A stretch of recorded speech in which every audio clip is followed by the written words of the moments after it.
It's springtime in the Middle East, a trip to admire the flowering of a plant native to this land, the Madonna Lily, which can be found in the country's nature reserves and is considered an endangered species. In particular, they can be found in Beersheba, which in the Bible is the city where the patriarch Abraham used to live. Lilies are tall stemmed flowers measuring 90 centimeters to 1.5 meters and are very fragrant. This plant is called Madonna Lily, Lilium candidum in Latin, and in the wild it originates from Israel, the northern part from Israel, Lebanon, Syria and Turkey. In the laboratory, research is carried out into the flowering of the lily and the continuation of the species. So we collected from the wild with authorization and we brought it a few seeds and a few pieces of bulbs, and we propagated in my lab at the Ben Gurion University. And there, when we had enough material, we started making research. And one of the main projects was to make it bloom on time from the Annunciation and for Easter. So it blooms naturally at the end of April or May in the wild, and here it blooms a little bit earlier because we are south and it's, the temperature is warmer, and it makes it bloom more faster. According to the researcher, the lily has been adopted as a symbol in many cultures.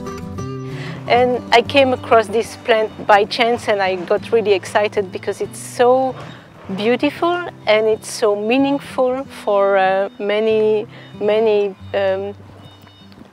cultures. So it used to be a symbol of the Jewish people. You can find citations in the Bible, and you can find also the lily motif in some important places in Israel, and it was supposed to be in the temple also, on the menorah, you know, which is so important. And then after the destruction of the Second Temple, it became very important for the Christian and for all this association with Maria.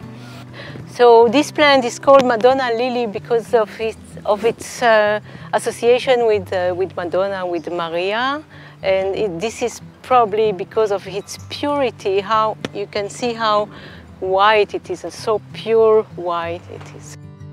Pope Francis received as a gift some seeds of this lily. The other time was that there was a delegation from students from Israel that went to Rome, and they were planned to meet with the Pope, and so Noga from the tourism ministry, she asked me if I can think of something nice to offer the Pope, and I couldn't think of something nicer than to offer him the seeds of this flower, and so that's what happened.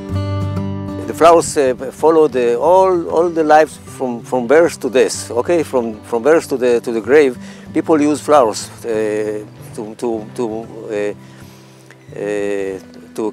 show emotions. Okay, so this is I think we are lucky to do it, but we are business. A rare beauty, discovered and cultivated in the Holy Land, so that this flower's reputation for purity as well as its scent will be perpetuated for generations.